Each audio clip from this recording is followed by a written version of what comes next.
Absolutely. Okay, all right. Sorry, I'm kind of new to this interviewing thing. But, No, no problem. okay, I guess to start out, who are you and, what role do you play, at ACC? I understand that you're a professor. I am a professor. I'm a professor of government at Nice. ACC, Oh, okay. and I'm also a doctor. So I'm Dr. Roy Casagrande, Ooh, doctor. Okay, that's good. And what kind of doctor? Like, you know? PhD, Oh, okay. Doctor of Philosophy. Oh, nice. That's good. That's good. All right. So I noticed that you post a lot of content on your Facebook page. That's how I was able to find you, to, look further into you too. But, you know, all of this posting that you put is all kind of related to political stuff. So, how is this kind of a way, like a step one, staying politically informed? How can that take you to step two, which is a more realistic and not realistic, but the second step into staying more politically engaged?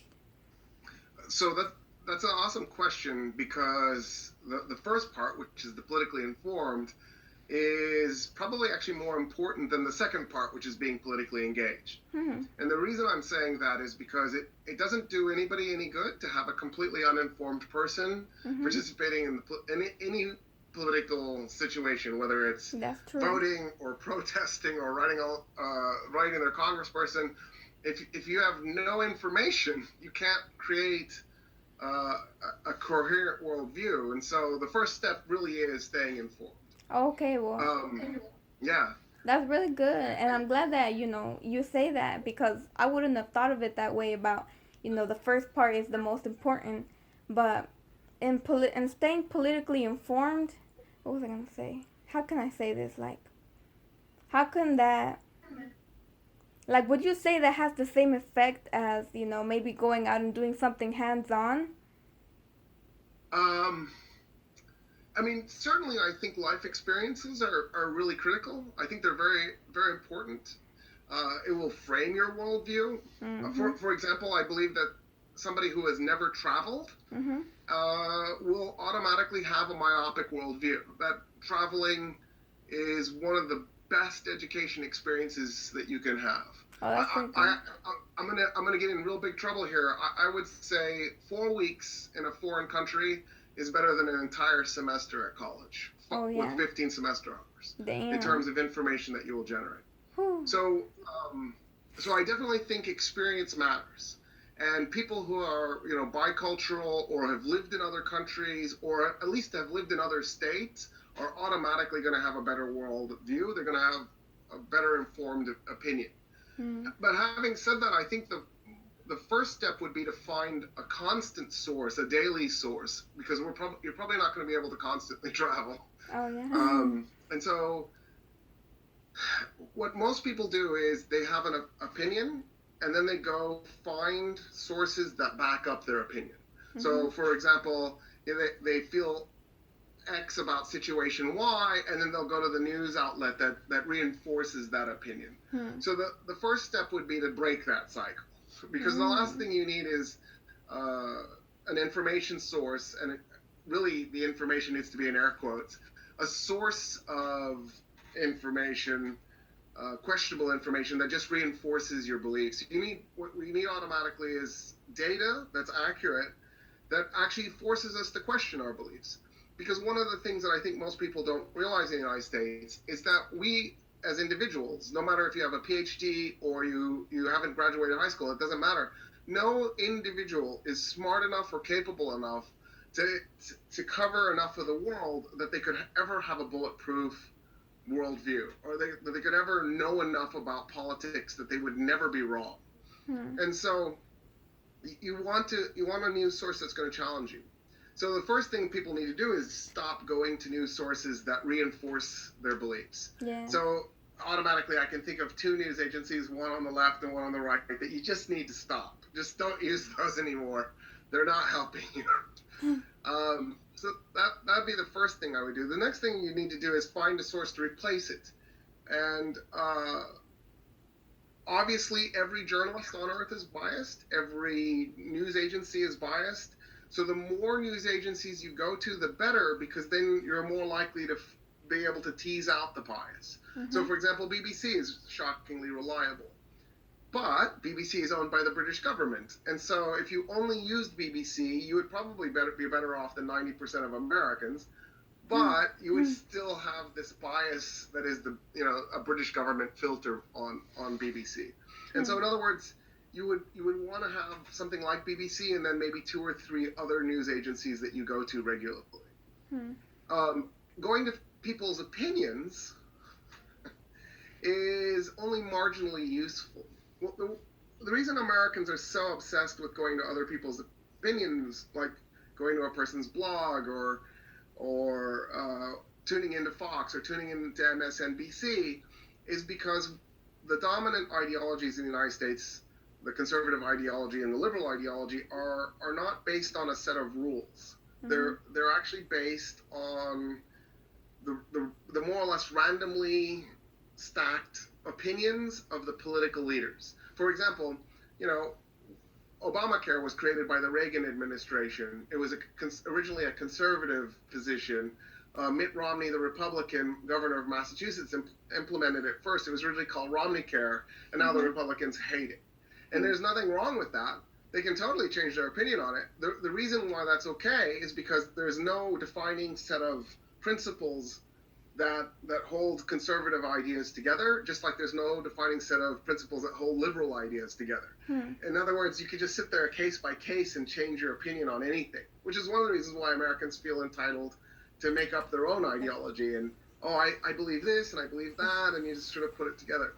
And that's problematic in one way. It's great in one way because you have all this freedom to create your own opinion, but it's problematic in another sense in that if you want to stick to being a conservative or you want to stick to being a liberal, it's really hard to do it by making it up on your own. You're going to have to go to a talking head and listen to what they say. And then now all of a sudden you know what your opinion should be and you can go from there. And that makes for a poorly informed voter. Okay. So the most critical place to start really is the information you're taking in. And then, of course, in addition to having sources that keep you current, like the BBC, you also need to be reading the material that's being written in books as well. Yeah. And so it's not an easy project to be informed, right? It takes effort. It requires work.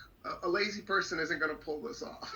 I see. So yeah, I mean, I hear you whenever you talk about life as a teacher, the experiences, and all that. But and also that really did open up my mind as far as not only getting it from one source but getting it from multiple. And that was new to me to also hear that they're biased too. Like the news sources and stuff. It's crazy. This idea that we have that there's objectivity in the world is really preposterous, because think about it. If I see a car accident, I saw it from where I was standing. Somebody who was standing on the other side of the street saw it from a different perspective. My perspective isn't any better than their perspective.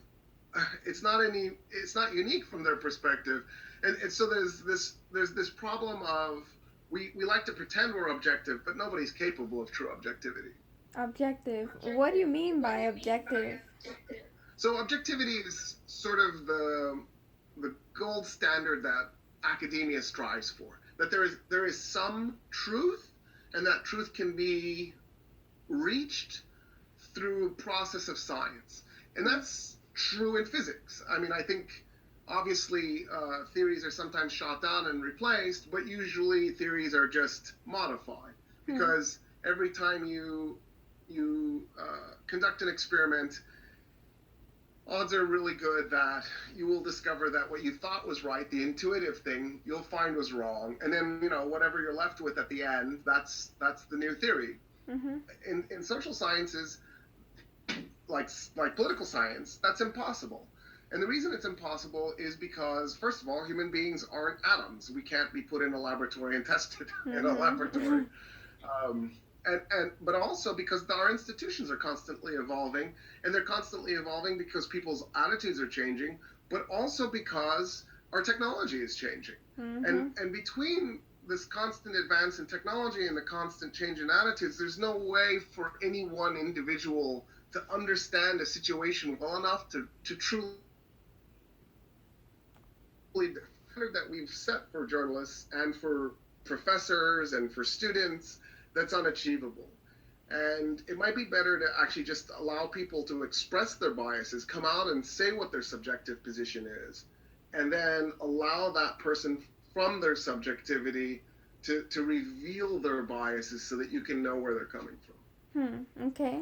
It's a Interesting. little off the topic, but Well, I mean, it's definitely like complicated in a way because it's so big, it's so broad.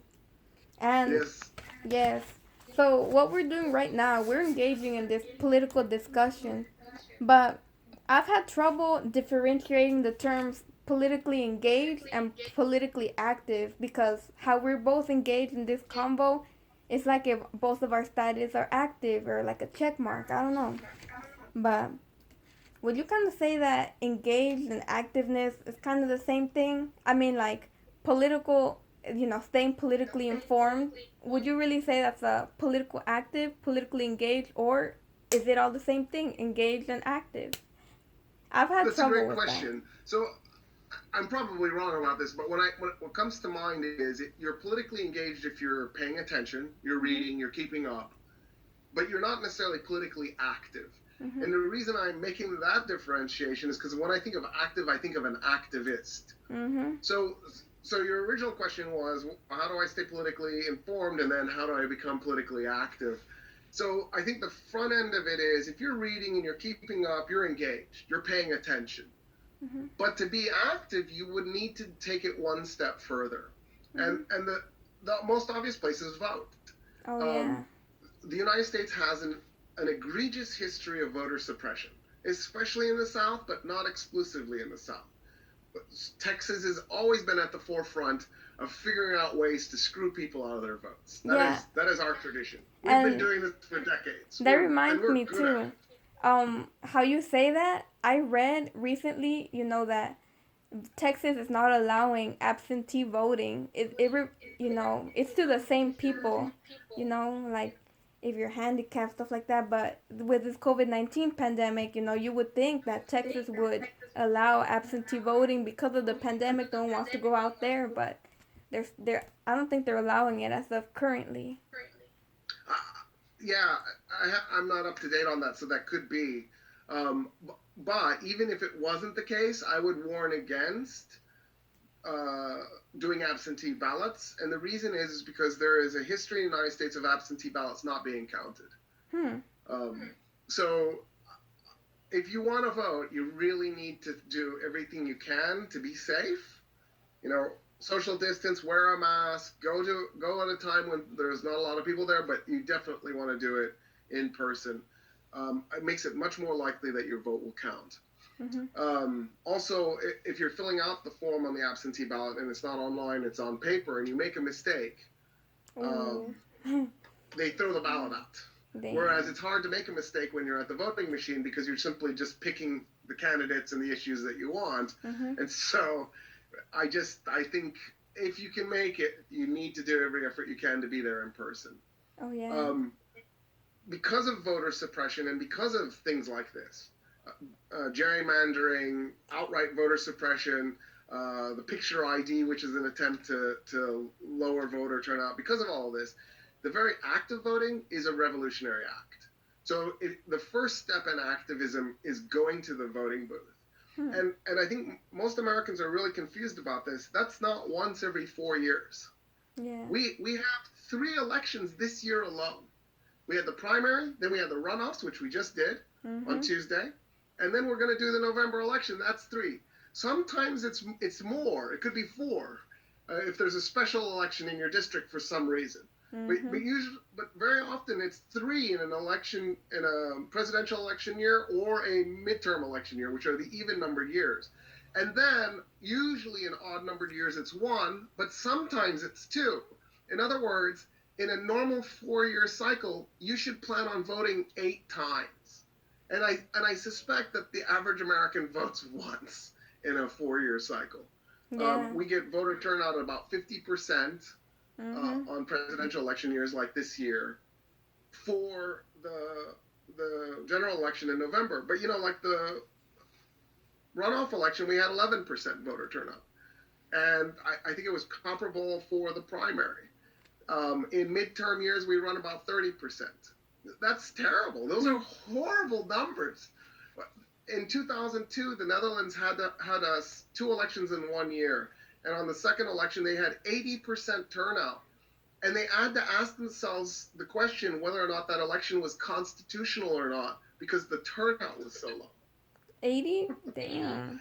Yeah, they were crying about 80%, and we run 50% in presidential and 30% in midterms. Wow.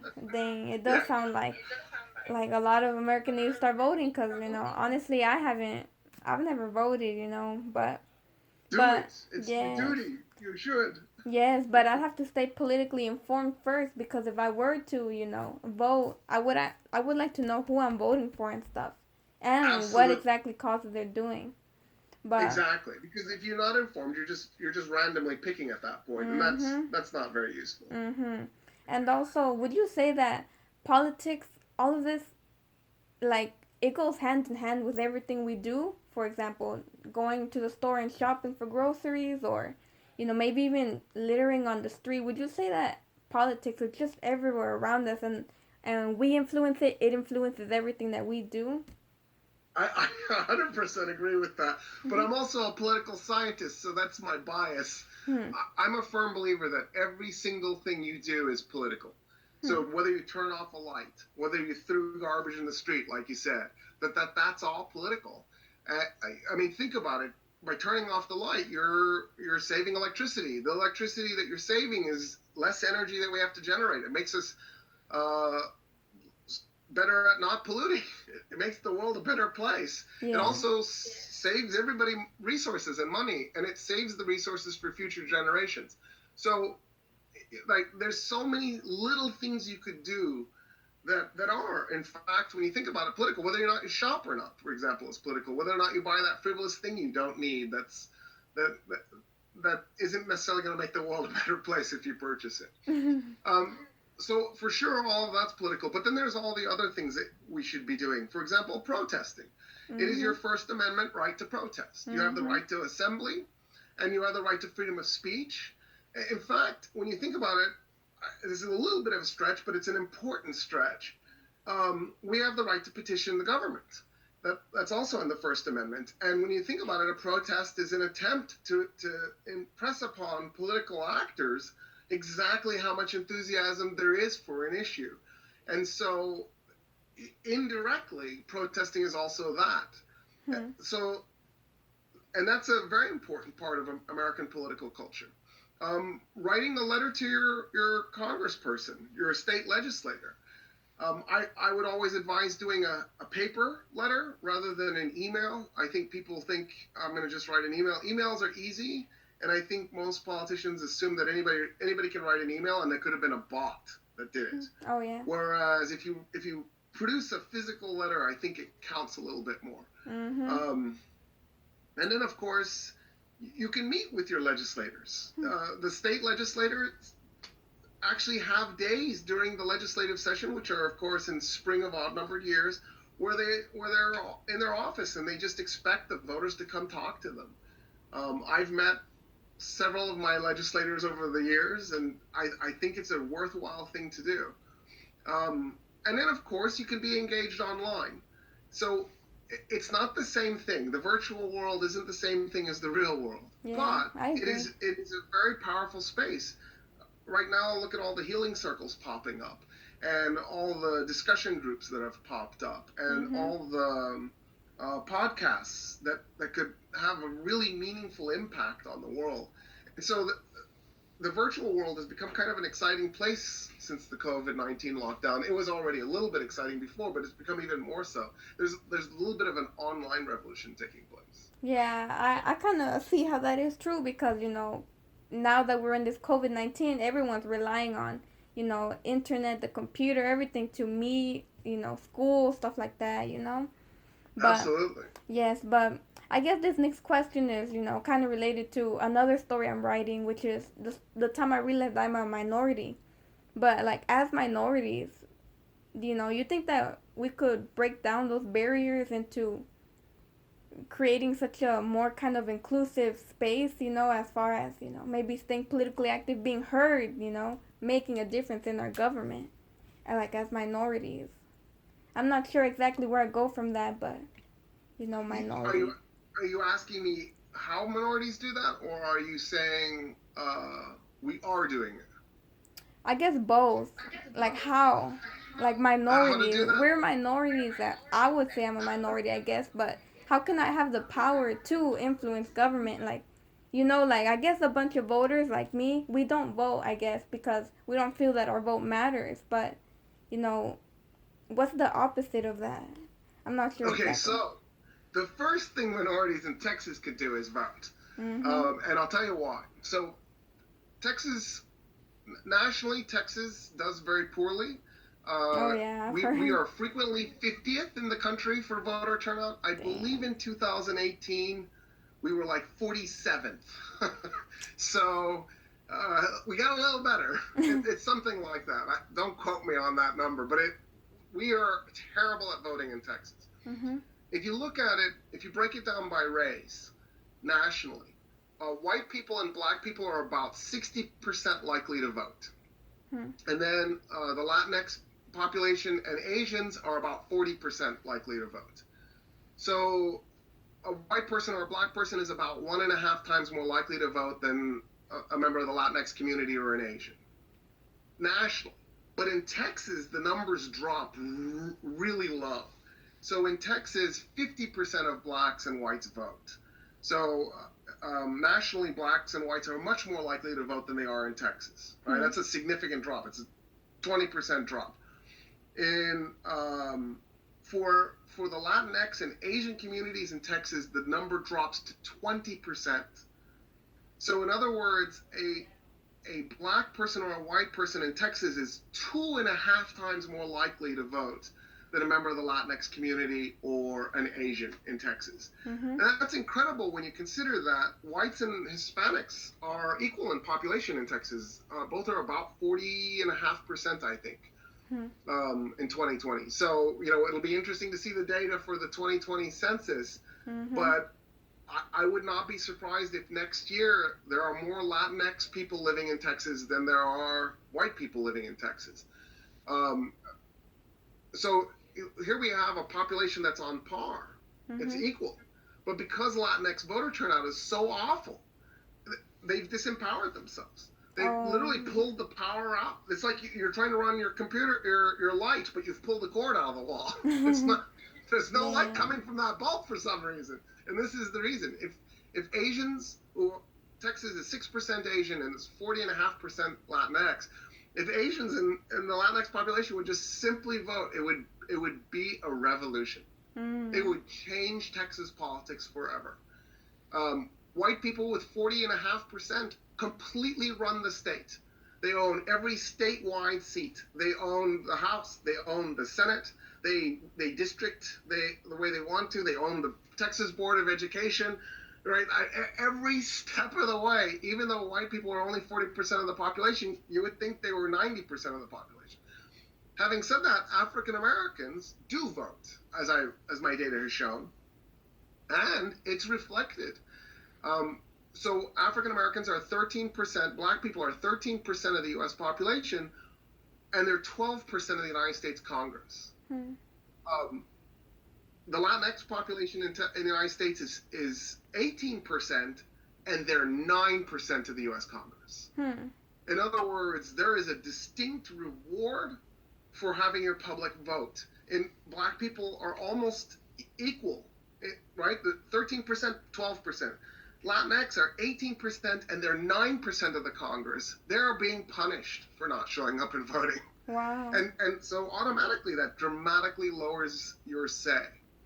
Um, I there's been lots of speculation about why that is the case in Texas, Mhm. and I don't have an answer for the why. I just know what needs to change, and Mhm. voter turnout is what needs to change.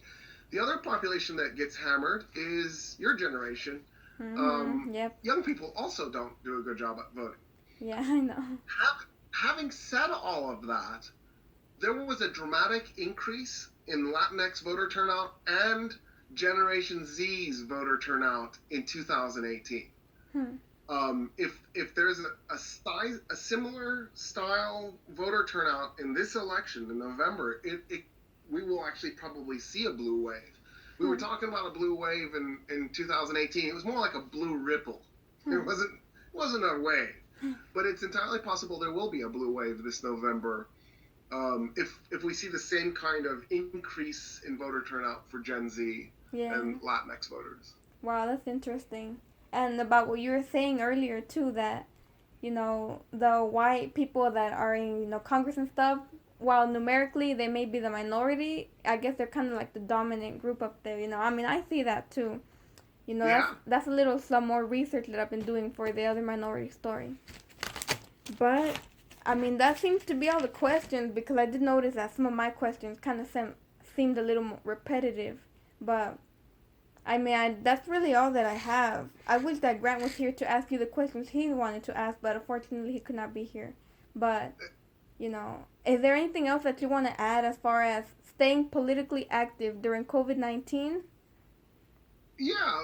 I think it's worth pointing out that I think it's very important people continue to do social distancing. Mm-hmm. Um, right. So if you do vote, you need to wear a mask and you need to stay at least 6 feet away. Mm-hmm. The masks are effective, and they're effective both directions. Not Mm-hmm. only do they protect you as the person breathing, they protect another person. So if you're wearing a mask and another person's wearing a mask, the effect is dramatic. The N95 mask is 5% effective. I'm sorry, 95% effective. But if the other person's wearing a mask, then suddenly it becomes 99.75% effective. Mm-hmm. So in other words, two masked people 6 feet apart, really low odds on getting COVID-19. If you go to a protest, the same holds true. You've got to maintain social distancing, and you need to be wearing those masks. Mm-hmm. If you look at the death rate in the United States, it is spiking. It is taking off, and the transmission rates in Travis County and Harris County are shocking at this point. Dang, We're yeah, I we're know, I not as heard. we're not as scary as Arizona and Florida, but we're catching up. Mm-hmm. So whatever political activity you do, you have to stay safe. Yeah, that's Take for take care of sure. yourself and take care of your community. Mm-hmm. Yeah, and also, wearing the mask if you have the COVID, but you don't know it because, well, at least you're wearing the mask so you're not spreading it to other Exactly, people. Exactly. exactly. Mm-hmm. And that's one of the problems with COVID-19 is we we believe that you could be asymptomatic and be transmitting it, and it could be as many as 40% of the people who get it never show symptoms. It's a huge number. And then even if you do end up sick, we think that it's 2 to 14 days before you show symptoms that you're contagious. Hmm. So most people aren't going to get the test until they have symptoms, Yeah. and by that point you've been spreading the disease for 2 weeks. Yeah. And then, because our government is so utterly incompetent, it's going to take you 4 to 8 days to get the results back. Which, Mm-hmm. at that point, who cares? You didn't need the results. You could have just locked yourself in your room Yeah. and taken care of it. So that's why the mask is so critical. Is it protects you when you don't know and when the people around you don't know. Yeah. Um, anyway, yeah, it's crazy. It is. There's something that I just thought about. Oh yeah, what you were saying earlier in this interview reminded me just now of this. Something about like BBC. It's only filtered through British whatever. So that's why it's good to get your sources from all these other things. And I've noticed, I guess, that here watching the TV and the news here, this whole theme, I guess, of invisible enemy, like the COVID-19, has kind of been occurring and occurring. Like, for example, on the TV, I saw that, well, not only the COVID-19 pandemic, but now there's the murder hornets and the bubonic plague that was found on a squirrel. And then you gotta watch out for mosquitoes that can be carrying the West Nile. I mean, it's kind of crazy. Like, maybe not only to, like you say, not only get the source from the TV and stay informed through the TV that you see, but also keeping up good sources, around you to, get informed here, there. I don't know, but it's been crazy. Actually, that's you bring up a really awesome issue, and that is what is the agenda of the news agency when they're reporting to you? And their agenda is to keep you tuned in. Because if you're watching, the ratings go up. And the ratings, when they go up, means more advertising dollars. Because their only goal at the end of the day, if they're a for-profit news agency, and of course the vast majority of the news in the United States is for-profit, the only goal is to keep you tuned in. And so how do you keep you tuned in? Well, it turns out people love fear. That's why we go to horror flicks. Oh, yeah. That And makes if you can sense. keep your viewers freaked out and scared and worried, you can keep them tuned in. And then people also like death and destruction. And so American news is very focused on those sorts of things instead of being focused on stuff that would inform you.